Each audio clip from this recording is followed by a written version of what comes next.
Bismillahirrahmanirrahim. Assalamualaikum warahmatullahi wabarakatuh.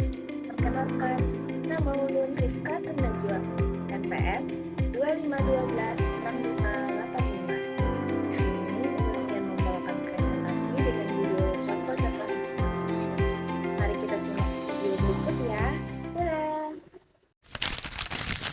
Baik, di sini ada contoh-contoh ijma yang akan saya jadikan pembahasan pada kali ini. Dosen saya yaitu Dr. Haji Mardia Agustina, STHI, MPDI. Oke, sebelum memasuki pembahasan, di sini saya ingin membawakan pendahuluan dengan topik contoh-contoh ijma. Ijma itu terbagi menjadi dua, ada yang namanya ijma sharih, ada yang namanya ijma sukuti. Apa aja sih yang dimaksud dengan ijma sharih dan ijma sukuti? Ayo kita dengarkan pembahasan kali ini. Ijma terbagi menjadi dua, ijma sharih dan ijma sukuti. Ijma sharih ialah kesepakatan para mujtahid yang dinyatakan secara jelas dan tegas melalui pernyataan atau pendapat mereka. Sedangkan ijma sukuti ialah kesepakatan yang terjadi ketika sebagian ulama menyatakan pendapat sementara yang lain tidak memberikan keberatan atau sanggahan terhadapnya. Baik, memasuki misal ijma sharih yang pertama, ajma as-sahabatu radhiyallahu anhum ala anna al-jadda yakumu maqamal abi 'inda adamihi fayarisu sudsa ma'a wujudil far'il warisi. Maksud dari dalil ini ialah para sahabat telah bersepakat bahwa kakek dari pihak ayah menempati kedudukan ayah apabila ayah telah wafat. Dalam kondisi tersebut, kakek berhak memperoleh bagian warisan sebesar 1/6 jika terdapat anak atau keturunan langsung dari orang yang meninggal. Ketentuan ini disepakati tanpa adanya perbedaan pendapat di kalangan sahabat sehingga menjadi dasar hukum yang kuat dalam ilmu faraid. Lanjut, dalil kedua, ajma as-sahabatu radhiyallahu anhum ala anil ikhwata yuhjabuna bil abi hajba hirman.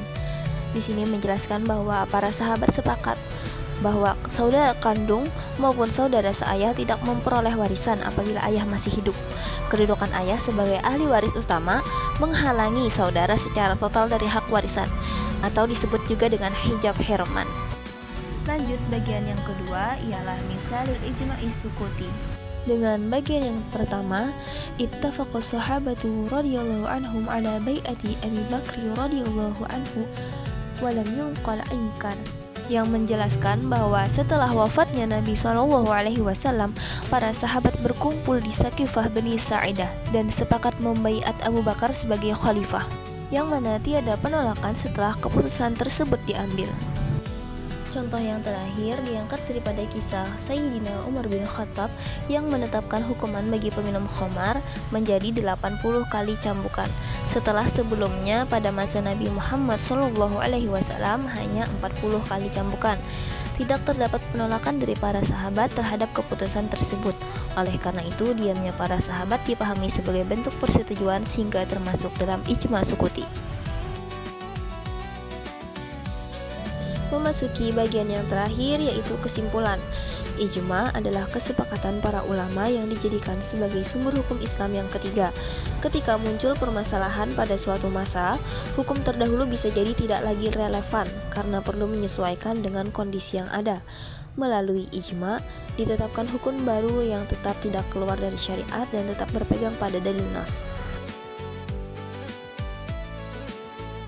Sampai di sini pembahasan saya akhiri. Demikian, apabila saya ada salah kata atau salah pemahaman dalam penyampaian, mohon diperbaiki. Assalamualaikum warahmatullahi wabarakatuh.